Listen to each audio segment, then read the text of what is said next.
Halo teman-teman, saya sudah siap mengikuti ANBK. Sebelum masuk ruangan, jangan lupa pakai masker, cuci tangan dengan sabun pada air mengalir atau hand sanitizer, dan jangan lupa jaga jarak.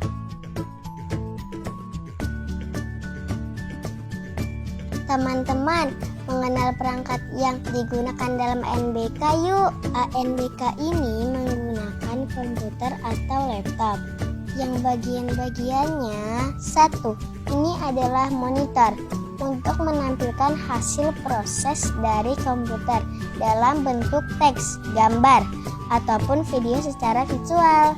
2. Keyboard sebagai papan ketik yang terdiri atas tombol ketik berisi huruf, angka, serta simbol-simbol. Bagian khusus angka berisi angka yang disusun mirip kalkulator. Untuk membuat huruf besar, tekan tombol caps lock. Untuk menghapus, tekan tombol backspace. Untuk memberi jarak antar kata, tekan tombol space yang bentuknya panjang. Dan untuk ke baris baru, tekan tombol enter.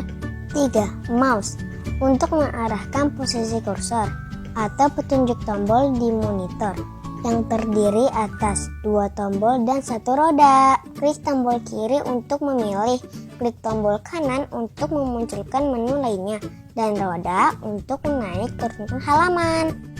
Laptop fungsinya sama seperti komputer, hanya saja monitor dan keyboardnya tergabung. Ayo kita mulai mengikuti ANBK. Perhatikan dan ikuti petunjuk dari pengawas ruang, dan jangan lupa berdoa sebelum mengerjakan. Halo, saya pengawas ruang. Dengarkan petunjuk ibu ya. Pertama, masukkan username dan password yang terdapat pada kartu peserta. Berikutnya, klik tombol login. Jika username dan password benar, maka akan muncul konfirmasi data peserta. Isikan nama peserta dengan nama kamu, tanggal lahir, dan token yang diberikan oleh proktor. Klik submit.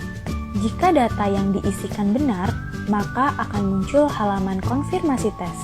Klik mulai. Setelah kalian klik mulai, kalian akan masuk ke halaman soal. Pada halaman soal ada beberapa fitur yang harus kalian kenal.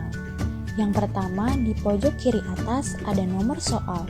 Di bawah nomor soal ada ukuran font soal. Kalian bisa memilih ukuran huruf yang paling nyaman untuk dibaca. Di sebelah kanan atas ada informasi soal, sisa waktu, dan daftar soal. Jika klik pada daftar soal, akan muncul nomor soal yang akan dikerjakan. Pada nomor-nomor soal tersebut akan berwarna sesuai dengan tahap pengerjaan soal. Biru untuk nomor soal yang sedang dikerjakan, hitam untuk yang sudah dikerjakan, dan kuning untuk soal yang masih ragu-ragu. Di bagian bawah ada 3 fitur, yaitu tombol soal sebelumnya berwarna merah untuk melihat soal sebelumnya.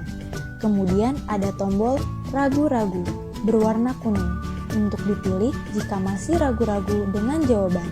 Lalu ada tombol soal berikutnya berwarna biru yang harus dipilih untuk menjawab soal berikutnya. Pada ANBK, untuk soal yang diberikan bermacam-macam, mulai dari pilihan ganda kompleks, soal benar salah, isian singkat, uraian, dan menjodohkan. Setiap bentuk soal memiliki cara menjawab yang berbeda-beda.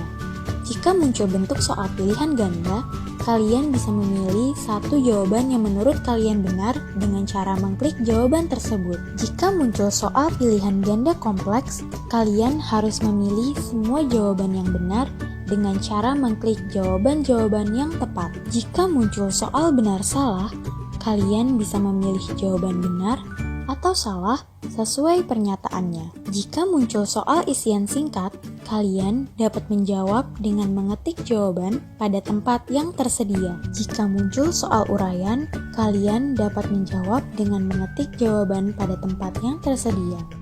Jika muncul soal menjodohkan atau memasangkan, maka pasangkan pernyataan-pernyataan yang sesuai.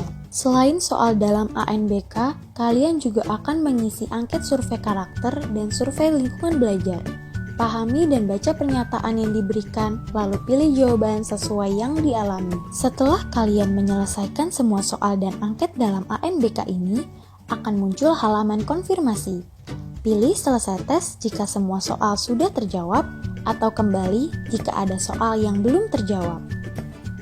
Jika ada kendala saat mengikuti ANBK, jangan ragu bertanya pada pengawas ruang ya. Tetap jaga protokol kesehatan dan sampai jumpa.